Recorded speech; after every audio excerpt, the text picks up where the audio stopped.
The other thing it exposes about the bankers, which is very realistic, is they're completely relaxed about talking about their pay, their money. And Paul Bettany does this on the top of the building. The Yeah, two that young made me guys are. very angry, that scene, actually.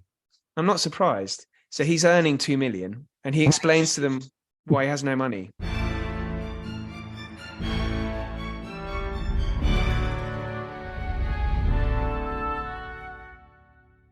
Hello and welcome to this bonus episode of the Aspects of History Film Club, and our movie is Margin Call, directed by J.C.Chandor and released in 2011. Joining me is friend of the show and acclaimed director Tim Hewitt. Margin Call is a fantastic film that's a claustrophobic thriller and is the most realistic I've seen of the 2008 financial crash movies. With a stellar cast and great script, I'd highly recommend you check it out. It's currently on Amazon Prime here in the UK. In other news, Aspects of History is now on Substack, so do sign up if you want to get 2 free articles in your inbox per month. Link is in the show notes. Coming up on the pod, I'm speaking with Sir Christopher Clark on the Year of Revolution, plus plenty more. But until then, I'll hand you over to me, talking with Tim Hewitt on Margin Call.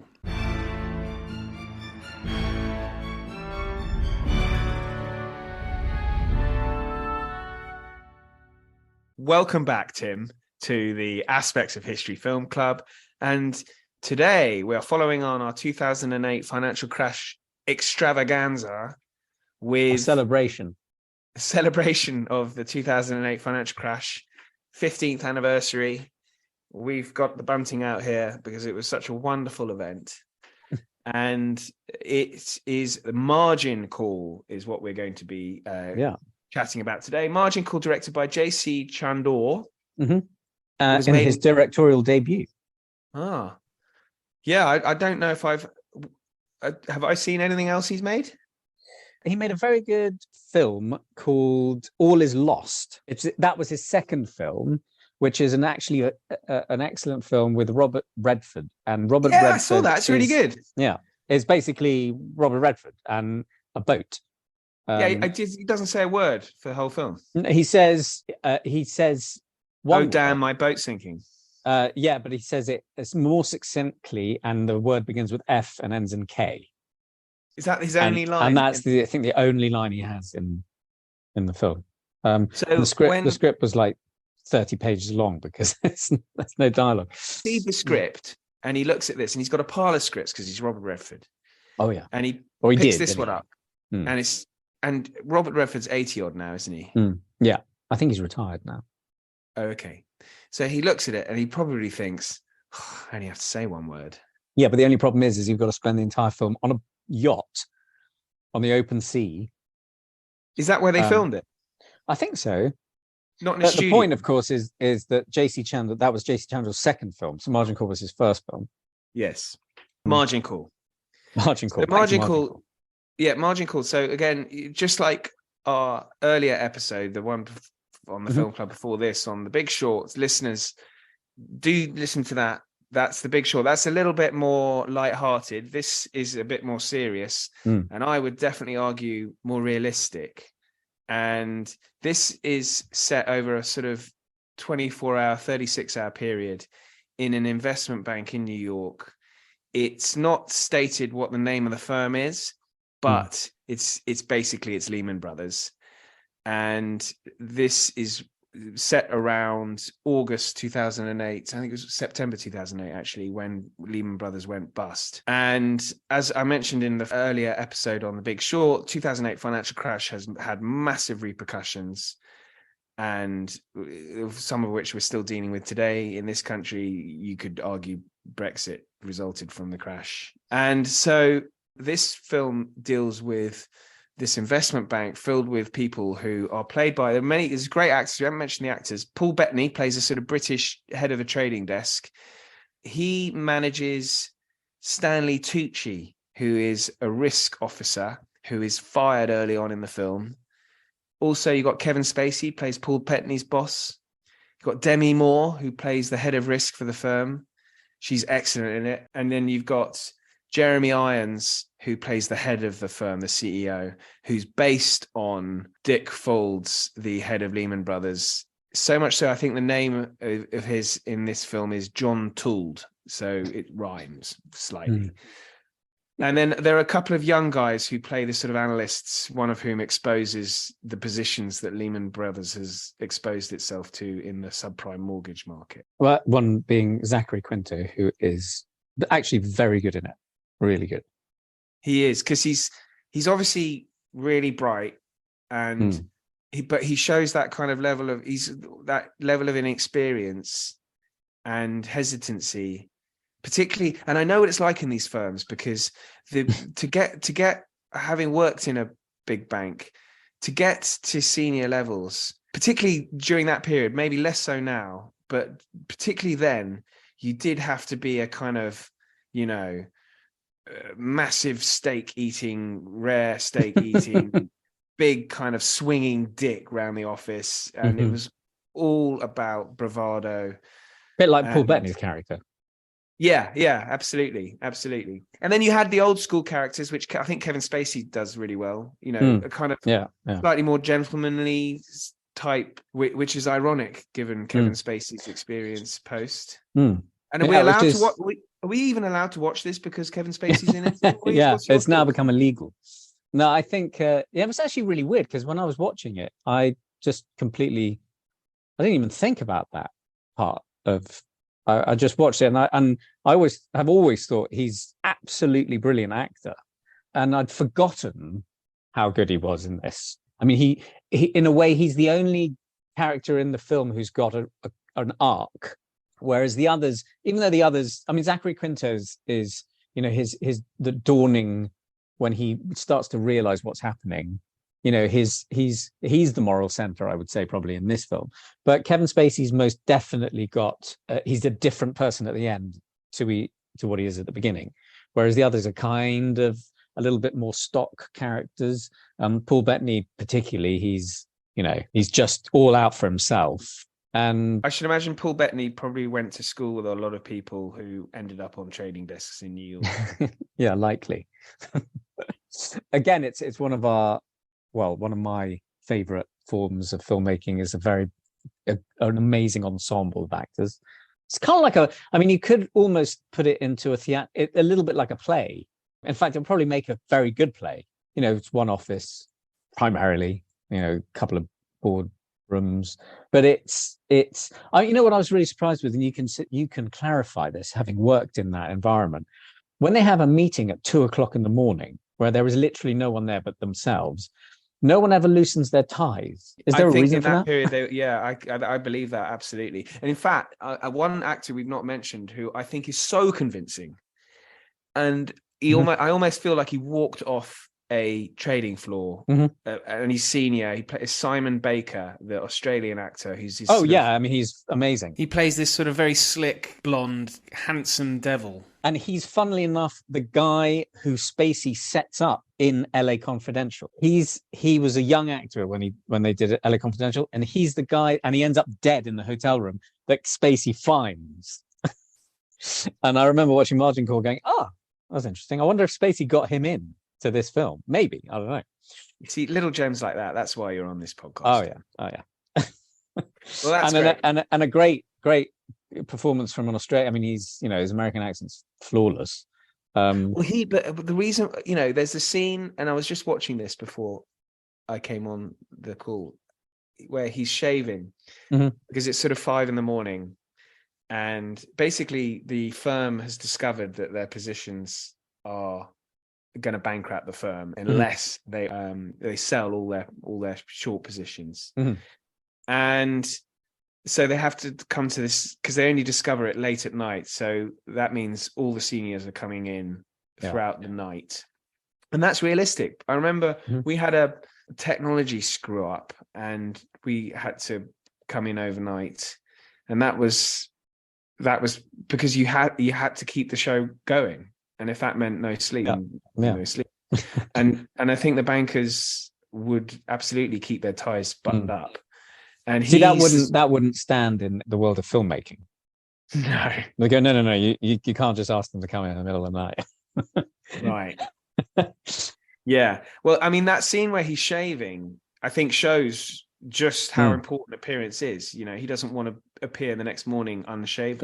Yeah, that's That's respectable. in a way, yes, but I think partly it's almost like armor, like a superhero has a cape, and they have to have a nice, have the suit and the fresh shirt and everything, and I think he is so good at portraying that kind of even just air of superiority he has. He's a pretty dislikable character because.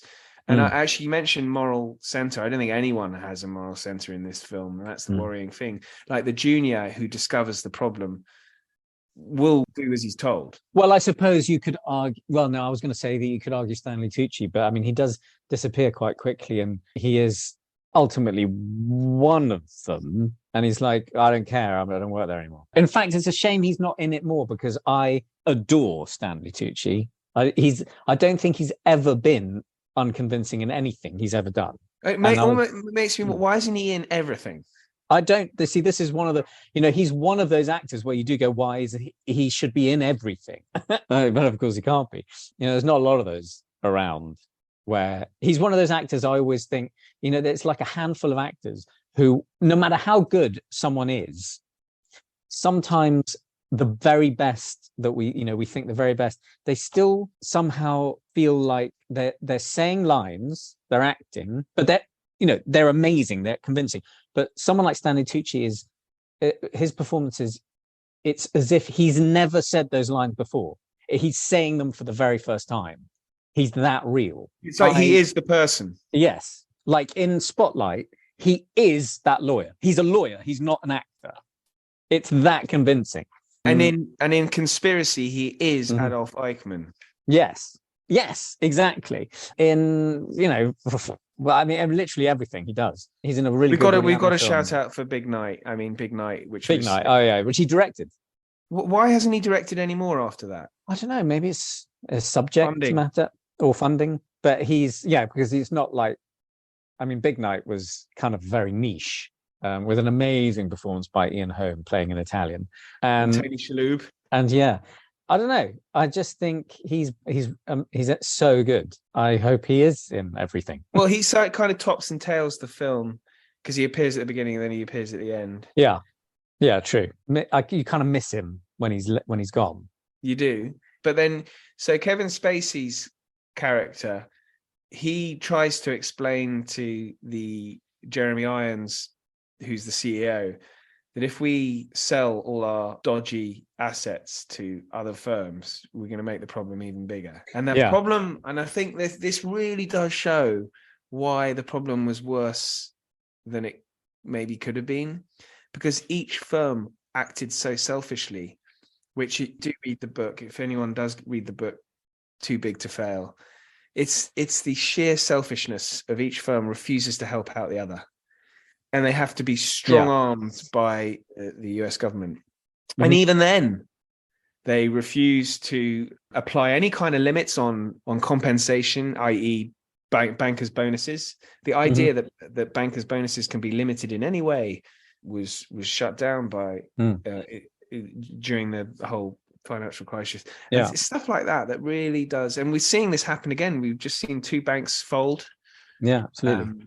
It's kind of an app that we're doing. I mean, you decided to do this before, unless you. Well, I was looking at the markets and I could see where things were going. You see, I would love to have that kind of financial insight, but no, sadly. But I think in Switzerland they've just done the same thing. They've bailed out the Swiss government has bailed out Credit Suisse. Yes. Now, if I were a Swiss taxpayer, I'd be fuming. What was it? Something like how much was it? 45 billion, I think. Billion, yeah. Now, if aspects of history folds, I'm not expecting, Rishi Sunak to prop me up. And why should a bank get it? I think it's not. Yeah, well, in when films plummet or even don't get finished, it tends to, everyone packs their bags and go home. The other thing it exposes about the bankers, which is very realistic, is they're completely relaxed about talking about their pay, their money. And Paul Bettany does this on the top of the building. The two young guys made me very angry, that scene, actually. I'm not surprised. So he's earning 2 million and he explains to them why he has no money. And what he spends it on. Yeah. And, he said, at least he does pay tax. That's one. Oh, well, Crumb of comfort. no, yeah, absolutely. Here's a clip. Will, did you really make $2.5 million last year? Sure. How did you spend it all? That was quite quickly. You know, you learn to spend what's in your pocket. $2.5 million goes quickly? All right, let's see. So the tax man takes half up front, so you're left with 1.25. My mortgage takes another 300 grand. I sent 150 home for my parents, you know, keep them going. So what's that? 800. All right, 800. Spent 150 on a car, about 75 on restaurants, probably 50 on clothes. I put 400 away for a rainy day. That's smart. Yeah, as it turns out, because it looks like the storm's coming. Still got 125. Yeah, well, I did spend $76,520 on hookers, booze, and dances. But mainly hookers. 76.5. I was a little shocked initially, but then I realized I could claim most of it back as entertainment. It's true. But you know, at the end of that scene, you're like, well, you know, if you all go under, sorry, I haven't got that much sympathy for you. Well, indeed. And that's what happens, you know, when you prop up Credit Suisses of this world, that means traders on that floor will carry on earning those, not doing a very good job. Mind you, saying that, Paul Bettany, we should talk about Paul Bettany because he is extremely convincing Yes. at playing that rather dislikable, which you know, he's got a done it fake. He before. does. I think he's a really good actor. So if he's listening, which he isn't, but if he is, I do like him. But he has a bit of a dislikable face to me. The thing is he's got that kind of aura. There's something about him lacking in sort of sympathy or empathy. And he's very convincing. So is that Paul Bettany spilling over? I don't know. I'm not saying it is, but he's done it. He has done it before. He does it in a very quiet, it's very, very subdued and a little bit insidious in a great film by Lars von Trier called Dogville, where he comes across and presents himself as a completely understanding, loving, he really cares about Nicole Kidman's character, but there's something underneath that you're like, you're not really particularly benevolent, actually. You're just like the rest of them in that film. That was really good. James Really Caan good in that as well. Yeah. So I don't know. He's just very good at it. Yeah. So right. Well, we've rattled off a whole load of names there, and I think a shout out to Demi Moore because she plays a character. I hadn't seen Demi Moore in much recently, and this. No, she was in a television series called A Girl Who Was the actress is Laura Peake. Was in my short film, was in this, and in fact was killed by Demi Moore, and it was called Brave New World. Did she say that Demi Moore was nice? Yes, she did. Oh, that's nice. I've always liked Demi Moore. Yeah, Demi's great, and we didn't see enough of it. I don't know whether she's working as much as she uses. She plays the scapegoat in this film, where she's a sort of sacrificial lamb. They have to fire someone senior to show that they are dealing with the problem. Of course, it's none of the men. None of the men get fired. No, of course. And but she's asked, isn't she? She's by Jeremy Irons, who is also brilliant in the film. Yeah, he's perfectly cast. Yeah, as an absolute see you next Tuesday. Yeah, and that see you next Tuesday is particularly prevalent. I don't know what it's the way he's eating. That steak, that steak when he says to Ken Spacey, "You don't mind if I eat, do you?" And it's like, with his glass of wine and the most amazing view possible. And I think he's doing crossword. Yeah, and it's this kind of. But the whole bank is falling apart, and he's and it's just this complete, exactly, this complete disregard. You know, it's almost like someone's, I don't know, left something in the toilet. Well, Dick Fuld, who I think the character is based on, I think walked away from the crash with about 50 million. But Demi Moore's character, who is the sacrificial lamb, that's actually based on someone from Lehman Brothers called Erin Callan. She was the CFO of the firm, and they had very bad quarterly results in 2008, first or second quarter or something, and they fired her. Right. And they promoted her quickly, and then they fired her. And it was I think even at the time, people were surprised that they had blamed all Lehman Brothers problems on this one woman. And again, this happens. The film does this quite well. Yeah, you feel quite sorry for her in that scene. It's Jeremy Irons when he says, "I would appreciate it if you don't fight me on this one." And it's like, oh my God, are you being serious? Well, so we've got loads of really good performances. It's really difficult to pick. That's a very difficult one. I mean, it is difficult because they're all perfect in their casting. And I mean, the one, I don't know, you go first. Well, I'm being in a purely selfish reasons, just from memory and seeing these people walk around. I think Simon Baker. I agree. I agree because he's one of those where you're like, he is that guy. You know, it's not an actor performing it. They've hired some banker. Yeah, I just know that he's been in other stuff, but you know, he's got a career in finance waiting for him if the acting doesn't work out. Well, perfect then. Okay, and then most unlikely scene. Now, I'd quite like your view on what you think. Well, definitely not the one where Paul Bettany tells everyone what he spends his money on. Unlikely scene. That's a really good question because I think it's difficult because I worked in technology, so I think it's the use of a USB key. Okay, because they've locked all the computers down in a lot of these firms, so you can't. Your bloody USB stick won't work. Yeah. You have to get a request raised that has to be approved. Okay, that's very specific. Yes. And your listeners and basically any audience member, unless they work in IT, will probably not know that. Unlikely scene. It's very difficult because in the board, some of the dialogue where Jeremy Irons says, "Explain to me like yes, I was literally about to say it's that's a device, that's a film device. Of course. Some of the financial.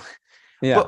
But I think actually, you know, if anything, if The Big Short's not taught us anything, it's that a lot of the CEOs didn't have a handle on the complicated things happen. So maybe that's it's not the most that realistic scene in the film. At me. The only thing I'm going to have to say then is the trading floor is too small. Okay. See, I wouldn't know that either. It's just too small. I think, you know, the Lehman Brothers trading floor in London was vast. So I should imagine the one in New York was bigger than it seemed to be in the film. But is that... Did he go to Stanley Tucci's character in the middle of the night or whatever? Or, you know, I know they were trying to track him down and everything. And then they sat on his stoop. Yeah, they cancelled his phone, didn't they? Yeah. I mean, God. And then they're like, "Oh, please come back." I guess for me, who doesn't really know much about. Well, maybe the redundancies were a little bit too brutal. I'm not sure. Maybe you would see, like, okay, it does speak to how realistic the film is because I'm struggling to see a scene that was. I mean, I would probably just out of you know, everything. The fact that it came to mind was probably the boardroom meeting where Jeremy Irons. I don't think you'd have those two juniors in there. Actually, you wouldn't have them in there. Oh, really? No, you'd have. But I think, you know, Paul Bettany as their boss would be the one to explain. Yeah. So the scene is the boardroom scene with the two young. Well, one of whom doesn't say a word quite wisely. Okay, now legacy. Now this is interesting because I think this film is so good. I was talking to a mutual friend of ours this afternoon who said he'd watched it 5 times and he has no interest in the financial world. But the thing is, you don't need to. Because the stakes are so high. It doesn't matter what they're talking about. They could be talking about baking powder, and you may just have no interest in any form of cooking or anything. But the fact that the stakes are so high, you're like, I'm on the edge of my, what's going on? What's going to happen? So I think it's got that ingredient that makes it so good. I would like this to have more of a legacy than The Big Short because I really like Margin Call. I think it's great, but I don't know if it does. I think it should have. I think it's so. It just sums up what these firms were up to. But I think it was a bit of a sleeper. The budget was $3.5 million compared to The Big Short's.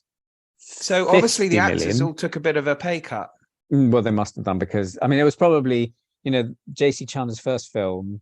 I think it was executive produced by Cassian Elwes, who does kind of sometimes niche films, not always, but there's something about it kind of suggests that this was giving the director the chance. I reckon that all the actors probably read the script and went, this has got chops. I can get my teeth around this one. Yeah, I'll take a pay cut. So they probably didn't get their well, they didn't. It's blatantly obvious by the budget, because the amount of names in it is it's a bit of a surprise.